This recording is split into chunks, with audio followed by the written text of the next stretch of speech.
দয়ার নবীজি রহমাতুল লিল আলামিন শুনলেন এই লোকগুলা কারা, এই লোকগুলা কারা, আপনি চলেন। এই আওয়াজটা কিসের? আপনি ওদের পাশে চলেন। বিশ্বনবী বলেন সুবহানাল্লাহ, আমি ওদের পাশে গিয়ে হাজির হলাম, আমি ওদের পাশে গিয়ে হাজির হলাম, দেখলাম আমার উম্মতের পা দুটিকে ওপর দিকে বাঁধে রাখানো আছে রে, আর গাল গুলো ফেড়ে দিয়েছে, গাল দিয়ে তাজা রস টস করে জমিনে পড়ছি। আমি প্রশ্ন করলাম, বন্ধুরে এরা কেন, এদেরকে এত ভয়ঙ্কর শাস্তি দেওয়া হলো? এরা কি এমন অন্যায় করেছে? নবীকে বলা হলো, ইয়া হাবিবাল্লাহ, ইয়া রাসূলুল্লাহ, ওগো দয়ার নবীজি, এরা আপনার ওই উম্মতেরা গো নবীজি, যারা রমজান মাস পেল, রমজান মাস পাওয়ার পর যারা রোজা রাখলো না, যারা রোজা করলো না, যারা দিনের বেলা ইফতার করেছে, আল্লাহ তাবারাক ওয়া তাআলা এদেরকে ঝুলিয়ে রেখেছে, এদেরকে এই মতো শাস্তি দিয়েছে। শাস্তিগুলো কি শুনলেন? তাদের গালগুলোকে চিরে দেওয়া হয়েছে, ব্লেড দিয়ে কেটে দেওয়া হয়েছে, তাজা রক্ত toss toss toss toss toss toss করে জমিনের মধ্যে পড়ছে। নবীজির চোখ দিয়ে অশ্রুগুলো ঝরঝর ঝরঝর করে পানি পড়ছে। সুবহানাল্লাহ, রোজা না রাখার এত অবস্থা, রোজা না রাখার এত বড় অবস্থা। বন্ধুরে এত চিৎকার করছে। নবীজি বলেন, উম্মত যারা রোজা রাখছে না শুনে নাও, রোজা না করলে বাঁচানো যাবে না, যাবে না। নবীজিকে আরো আগে নিয়ে যাওয়া হচ্ছে। হাদিসটা খালি শুনুন, আমি শর্টের দিকে যাচ্ছি। বিশ্বনবী বলছেন, ইয়া হাবিবাল্লাহ, ইয়া রাসূলুল্লাহ, নবীজি গো আপনি আরো আগিয়ে চলেন। দেখছেন কিছুগুলো পুরুষ, কিছুগুলো মহিলা উলঙ্গ অবস্থায় পড়ে আছে, তাদের কোনে শরীরে কোনো কাপড় নাই, এত গন্ধ থাকা যায় না। নবীজি বলেন, আল্লাহর ফেরেশতারা কারা? নবীজিকে বলা হলো, ইয়া হাবিবাল্লাহ, আযানিয়াত ওয়া আযানি, এগুলো হলো জিনা করনেওয়ালা পুরুষ, এগুলো হলো জিনা করনেওয়ালা মহিলা।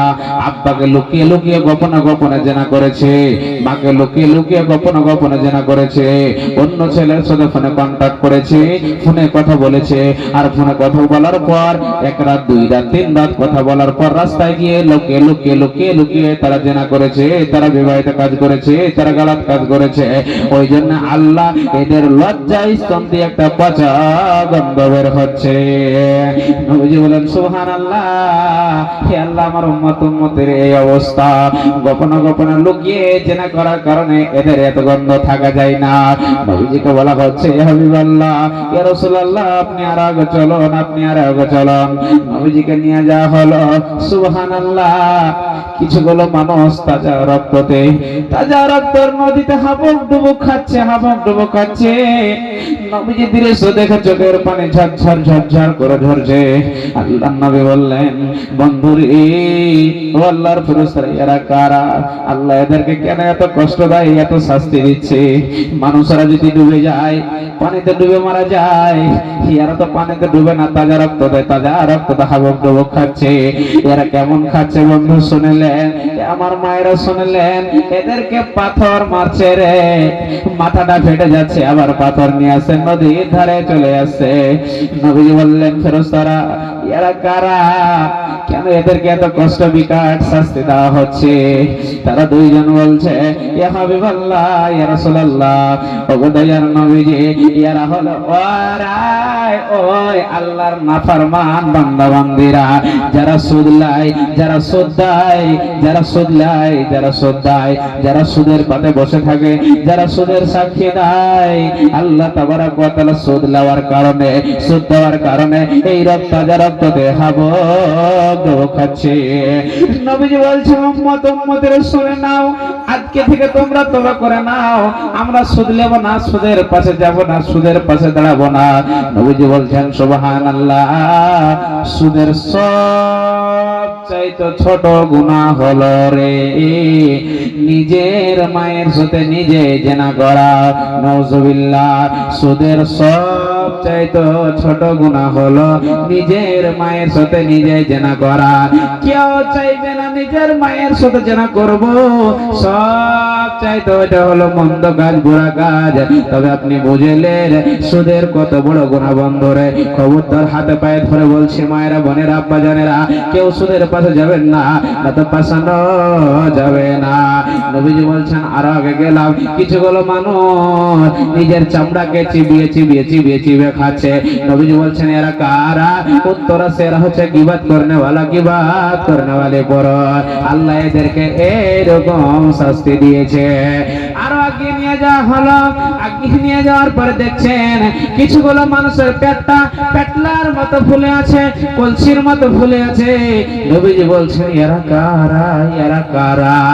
ফেরেশতারা উত্তর দিয়েছেন ইয়া হাবিবাল্লাহ, ইয়া রাসূলুল্লাহ, ওরা হলো ওরা যারা দিনের বেলায় যারা মদ খায়, বিয়ার খায়, তামাক খায়, সিগারেট খায়, যারা গোল করে, ইফতার করার পর যারা বিড়ি খায়নি সিগারেট পান করে, এগুলো পান করার কারণে আল্লাহ এদের পেটগুলোকে পেটলার মতো কলসির মতো ফলিয়ে রেখেছে। আমার আব্বা জানেরা, হাতে পায়ে ধরে বলছি খবরদার গুনার আড্ডায় যাবেন না, খবরদার বিড়ি নেশা করবেন না, খবরদার তামাক খাবেন না, খবরদার বিয়ার পান করবেন না, তাহলে আল্লাহর জান্নাত আপনার নসিবে হবে না, হবে না, হবে না। কত জনের মা নাই, কত জনের আব্বা নাই, কবরে শুয়ে আছে, যুগ যুগ ধরে কবরে তাদেরকে থাকতে হবে। আচ্ছা তা কি আছে রে? আমার আব্দুল্লাহ দান করবে আজকে আপনাদের মসজিদের জালসা, এই মসজিদের উপলক্ষে বিশ্বনবী বলছেন উম্মত শুনে নাও, উম্মতের শুনে নাও, গুনার পাহাড় নিয়ে আজকে আমার কাছে এসেছো, শোনো রে আজকে আমার একটা ঘর তোমরা বানিয়ে দাও। সেই ঘর বানাতে গেলে নবীজি বলছেন মান বানালিল্লাহি মসজিদান বানাল্লাহু লাহু বাইতান ফিল জান্নাত, আমি জান্নাতে তোমাদের জন্য একটা ঘর বানিয়ে দেব। নিজের দুতলা তিনতলা করেছেন, আপনি ফকিরের মতো কবরের কাছে টাকা ভিক্ষা মান করেননি, নিজের টাকা দিয়ে নিজের ঘর বানিয়েছেন। আল্লাহ বলছেন বান্দারে শোনালে তোর ঘর করে তোর কোনো লাভ হবে না। আজকে আয় আয় আয় আমার ঘরটাকে বানিয়ে দে, আমার ঘরটাকে রং কালার করে দে, আমার ঘরটাকে তোতা মাখের মতো বানিয়ে দে, আমার ঘরে তোরা আয়, নামাজ পড়, রোজা কর, আমি আল্লাহ তোমাদের সব কবুল করে নেব, তোদেরকে জান্নাতবাসী করব।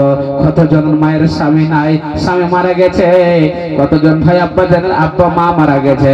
আসুন আজকে শেষের সময় আমার কাছে কি আসুন আল্লাহর গোলাম 2000 1000 5000 মাওলানা আব্বার জন্য দিলাম, যে আব্বা মরে গেছে কবরে শুয়ে আছে, কতজন দিব দিশি করে বসে আছে। মায়ের আগে কি আছেন নিজের মা বাবার জন্য দেবেন, নিজের স্বামীর জন্য দেবেন, নিজের কচি কচি বেটারা মারা গেছে, আজকে রমজান মাস পবিত্র মাসে নেকির মাস পেয়েছেন, আজকে আসুন শেষ দানটা আমার কাছে দিয়ে দোয়া করলেন, আল্লাহর কাছে দোয়া করে দেব, আল্লাহ আপনার উদ্দেশ্যকে পূরণ করে দেবেন। আসুন যারা দিবেন আছেন, কয়েকজন আগে অনেক দিয়েছেন আলহামদুলিল্লাহ। আপনাদের প্রোগ্রাম একটা পর্যন্ত